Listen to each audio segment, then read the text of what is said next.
પરિક્રમા દર વર્ષે ગિરનારની થાય છે, પણ આ વર્ષે કુદરતી આફતી જે વરસાદ વાવાઝોડું એના હિસાબે આજે અમે પરિક્રમા રૂટ ઉપર નિરીક્ષણ કર્યું છે.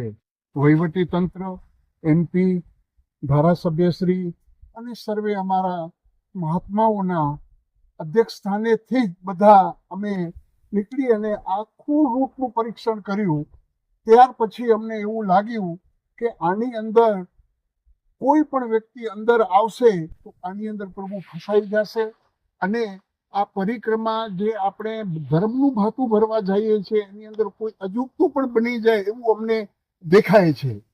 જે વહીવટી તંત્રે જે નિર્ણય લીધો છે એની અંદર અમે સાધુ સમાજ બધા ભેગા છીએ અને જે અમારું એકાદશીનું તારીખ 1ના રાતે 12 વાગે અને ઉગતી 2 તારીખે જે અમારી આધ્યાત્મિક જે હોય છે તે અમે પૂર્ણ કરશું. કે જે અમારી વિધિ હોય છે રાતના મધ્યરાત્રિએ 12 વાગે એ અમે વિધિ પૂરી કરશું. એની અંદર કોઈ મહાત્માઓ જેને પરિક્રમા કરવી હોય એ કરી શકે છે. એની અંદર વનતંત્ર, કલેક્ટર સાહેબ, પોલીસ ડિપાર્ટમેન્ટ, હરેક એની અંદર એના જે અધિકારીઓ છે એ અમુક એની સાથે હાજરી દેશે.